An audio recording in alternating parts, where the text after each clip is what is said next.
ready to go? 1, 2, 3. Yeah, hi there.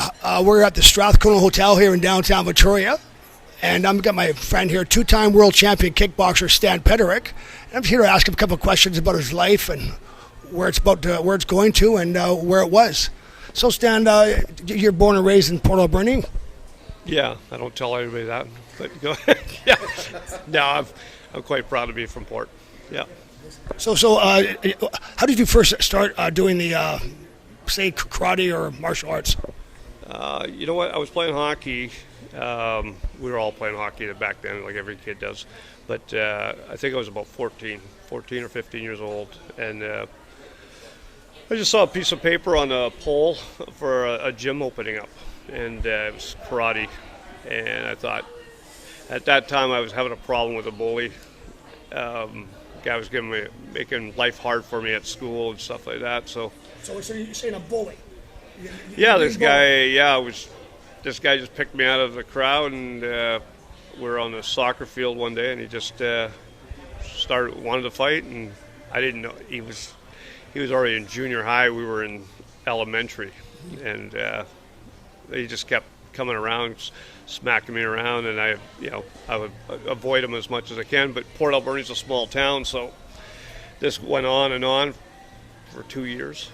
And anybody that hang around with me, he would smack them upside the head, and it made life real, bad for everybody. So, and then I just said, enough's enough. I thought I got to learn something, so I went to this karate school, and I saw they were doing kata, and I went, nah, this I don't want to learn to dance. I didn't have a clue what kata was. I just seen them moving up and down the floor, and so I went up to the teacher, and it was Jimmy Mack, and I said, hey, I'd like to learn to fight, but I don't want to be doing this, And he says, oh, you got to do this, and he goes, ah. I said, hey, and I said, what would you do if a guy came up behind? I grabbed him from behind. Next thing you know, I was flying through the air, and he grabbed me by the hair and chucked me about 20 feet that way, and I landed on my head. And all my buddies joined right away. They went, well, we'll join. And I said, well, I must as well join then. So that's how it started. You were with Basin, 3-4 years, and then you started fighting in a ring? Or I think it was just 2 years or something like that. And then I seen that Tough Man contest in Nanaimo. I thought I could use the money. so I didn't know how to box, but we went in there and did well. And, yeah. You won? Yeah, we won $1,000 back then. Was a lot of money for us. 3 fights in it. Okay, so now here's a question. What year was that? 79, something like that. So you were 18? Just turned 19. You turned 19, and you won. So you think you're tough? Yeah. I didn't know that. Yeah, and one of the guys that I fought, we were told it was supposed to be guys with no experience. The guy that I knocked out at the end had over 30 fights. He was and I was happy nobody told me, because I remember walking in the ring. My brother goes, "You don't have to do this," and I'd already won the first 2 fights. I went, well, "What are you talking about?" And, I'm one fight away from. And he goes, "Did you see this guy?" And I went, "No." He said, "He's just knocked everybody out, and he's got like 30 fights." I went, I didn't want to hear that. So now I was really nervous. But first round, he moved well, and then I hit him and broke his sternum. I hit him with a shot to the chest, and he went down. He was trying to get up. I remember him trying to get up, but I was like, "Oh, just stay down." And he couldn't get up. Yeah. You want to hear a funny thing? He's laying there, and his trainer comes out, and the guy's got a cigarette going. Trainer? Yeah, and their doctor and him are looking at, and I guess the end of the cigarette fell on his chest. And I'm looking, and his chest hair is smoldering, and he's laying there, and I'm going, "Guys." And the trainer goes like this, and he starts tapping him, and the guy's screaming. True story. That's old school smoking in the guy, it was an old, But I remember them putting him out. I'm thinking, poor guy's got a broken sternum, and now you're smacking him on the chest, putting brush fire. It's something I want to ask you too. How many years now have you had your gym? It's going on. It'll be close to 30 years. Yeah. So in 30 years, I want you to tell me who's the top 3 girl fighters you've ever trained and the top 3 boy fighters you've ever trained in 30 years. Probably Lorraine Undershoot, Lindsay Ball, and Carrie Scar. Those 3. Good answer. Okay, the 3 toughest guys of all time you've trained in Victoria. Oh, wow. Well, I had Varga, and now was Glory champion, Bellator champ, so he's still fighting. He was good. Mikey was 10-0. I think if he would have kept going, he would have done real well. And one of my favorites was Kit Monroe. Kit Monroe, yes. Yeah. Kit Monroe, yes, Kit. I had, you go in the corner and you train people and you're nervous and that. For Mike and Kit, I could sit back like a spectator with popcorn, and I had the best seat. I just enjoyed it. I'd have so much fun. It wasn't work. I'd just come back, they'd talk to me, and I'd say, "Oh, you're doing great." It was fun, and it was fun to they were a lot of fun to be in the corner. But they also put in real hard work. Like, you never had to ask these guys to train hard. They did it on their own. They weren't waiting for a coach to be there. You could tell them something, but I remember Mike. True story. Mike might remember this one. Wally said, "Hey, put your head on the bag and just go non-stop, 3-minute rounds, full hooks, because I'd trained like that we do 6 rounds like that. Put your head on the bag and then 6 rounds on your toes moving. But you would get real good at, your lats would get strong, and it was something Rocky Marciano had done. So we stole that, and Wally had told Mike, he had Mike on the bag, and Mike's just smash it. And then somebody called Wally to go, he needed to be on the phone downstairs. So Wally left. He'd gone up there about 30 minutes later. Mike was still hitting the bag going, "When do I stop?" Wally goes, "Holy shit." He says he's not 30 minutes he'd been hitting them. Mike was, and he says, Mike was swearing and sweating, going, "Oh, this is awful." And he goes, "Oh no, it was only supposed to be 3 minutes." He says, "Sorry, Mike." He left him on there. He would have left him all day up there, but he never stopped. But that's the kind of, that's the kind of mentality that you had. And Kit Monroe, I mean, Jesus, he'd worked so hard, right? And the worst part about Kit was his first 6 fights canceled. Every time we got close to the fights, the guy would get hurt or something. And Kit would just put his head down, walk out. He'd be there the next day, working out again. And if you had 6 fights that you mentally are preparing, and then that falls through, I don't know how. One time he was coming up the stairs, and I just got the call that his fight, the 6th fight, canceled, and we were 1 week out. And he was walking up the stairs, and he looked up at the top of the stairs. I didn't even get to say anything, and he just went and turned his head. And he knew. And I never had. And he goes, "I'll see you tomorrow." And I went, "Oh, yeah." And I felt so bad. I was sick. I was sick to my stomach because I see how hard these guys worked, right? And nobody pays you for that. Yeah, that's right. And Kid had taken a year off. No, he took 2 years off of working at BC Hydro Lines. He said, he came to me one day and he says, "Hey, I know you're not a boxing coach, but he says, "I got this dream I want to do, and I'm willing to take 2 years off of work. They're going to give me the time. Do you think you could get me like a Canadian title for middleweight?" And I said, "Sure, why not?" And I didn't know. And I didn't know the boxing world that well. I did everything to get him and we got the fight here, and he won it, So, and it was the first time we had a BC middleweight champion in Canada. It was always back east. And so he was the first time. Yeah. Quiet guy, never very humble, quiet, he never talked shit, like he didn't like guys like that. Wow. So, Stan, I wanted to ask you, besides the birth of your two boys, what's the worst thing that's happened to you in your life, and what's the best thing that's happened to you in your life? The worst thing would have been, but it was a blessing. The worst thing was right after I won the first world title, 1986. Yeah, and it should have been the happiest day of my life, which it was that day. Next day I wanted to get out of here because I didn't want to deal with the hoopla and the media. That I went camping with my girlfriend, and we got up to couch, and in the middle of the night, I got up in the tent, and my heart was racing, and I thought I was having a heart attack. And I was in the best shape of my life, and I couldn't figure out what was going on, and I ended up with panic attacks, anxiety attacks, and it should have been the best time of my life. Those next 6 years were the worst. My career got derailed.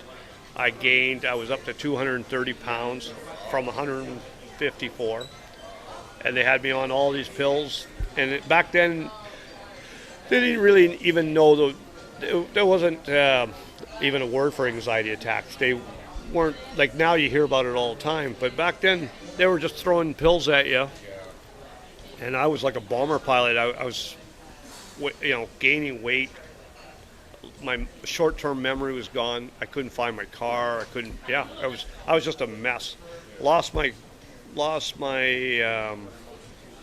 job I had. I lost my girlfriend at the time. I basically was living at View Towers bachelor suite, one mattress, and that was it for 6 years. I was just done. So but what good came out of it was this.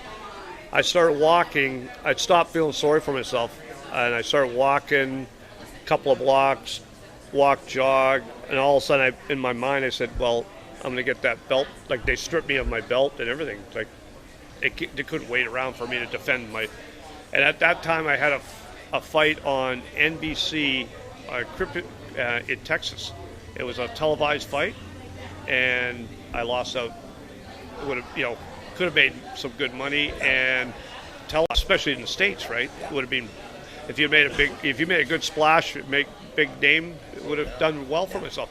I lost everything, and but what I did was I put down. I stopped feeling sorry for myself, and I started walking and running, and I made a phone call to the WKA president. I said, listen, what's the chances if I get my life back together that I could get a second chance at that belt, because I only got to hold it. I never got to defend it. And he goes, you get a tune-up fight and let us know where you're at. And I got back down from 230. I got back down to 150. I had a tune-up fight, knocked the guy out, and then Vince Ross had won the world title in England, and so they put me up, said you could fight him. I said yeah. So I got a second chance. But what it did, it taught me, when you go through health problems like that, everything came easy for me. Like everything athletically was quite easy. I never had to work too hard at it. After you get sick like that, you value that more. You value your health more. So what cured it? Was it a mind thing, the pills, or was it working out? Oh no, the pills would have killed me. And if I had any advice to give to people is, get off the pills, because they're just a Band-Aid anyway. And we now know that all those pills for antidepressants, there's a better chance it causes Parkinson's, all sorts of dementia. Those pills in the long run will screw you up. So if you can, get off them. I'm not a doctor, but I'm just saying, what I've realized that you're not that person when you're medicated so heavily. That's not you. That's not, you're living in a blanket over, your mind is mush. Nobody's ever died from a panic attack. Wow. You know, nobody. Very interesting. Yeah. So what you do is you look at it like a bully, and you just say, you know what, go for it, and nothing happens, and then all of a sudden you have control of your own life again. So but it was hard to get off all the pills. That was the hardest part. Is you got to weed yourself off, you know. But like I said, it was a kind of a double-edged sword there. Once I lost everything after 6 years, now I appreciated everything. Like now I appreciate everything in life more. Once you get sick, it puts everything in perspective where what means a lot to you. Everything else, it doesn't matter what you got, car, or how wealthy you are. If you're sick, you're sick. And your health is number one, you know. That's all you wish for, you know. Sorry, we had to switch cameras. Here we are, the Strathcona Hotel in downtown Victoria. I'm with my friend here, Stan Peterec. Stan, I heard a little rumor you're thinking about coming back. Yeah. About 6 months ago, I had a call from a local fella here, and basically called me out and wanted to fight.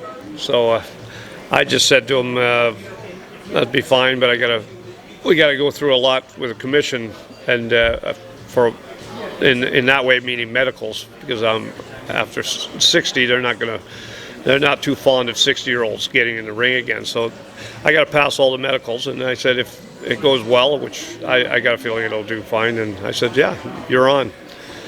And I guess maybe he sobered up the next morning or something, and he texted me back and said, well, how about just an exhibition? I said, no, I'm not going to train for an exhibition. I can't stand you anyway. And I says, if you're calling out 60-year-olds, you gotta maybe have a little higher goal in your life, you know. But he runs a gym in town, so maybe he's trying to make a name for himself or something. But yeah, so maybe next year this time, that'll happen. So I'm kind of confused here. So he's like 30, and he's calling out a 60-year-old man. So even if he beats you, he's a loser. He loses. Oh yeah, nice fight. You pounded a guy named who's 60. Yeah, well, I don't know what. Like I said, where's your goals at? You know, like, I don't know if he's going to go to old folks' homes and train there and beat up some. You know, I don't know. Like, I don't know what. This is what I'm saying. I don't know if he's trying to make a name for himself, but he doesn't understand it. There's no win in this. What do you beat up an old guy, and then if you get knocked out by an old guy, what are you gonna do? Shut your gym down? I don't get it. But this is the mentality this guy's got, and it wasn't like I wanted to fight again. But I thought it gives me a goal to keep in shape, and maybe 6 decades. Nobody's done that. I've done 5. It'll be 6. I'll be the only person on the planet to ever do it. So yeah, who knows? How was Uncle Paulie as a fighter? He was good. Back in the day. Yeah, he was good. He was.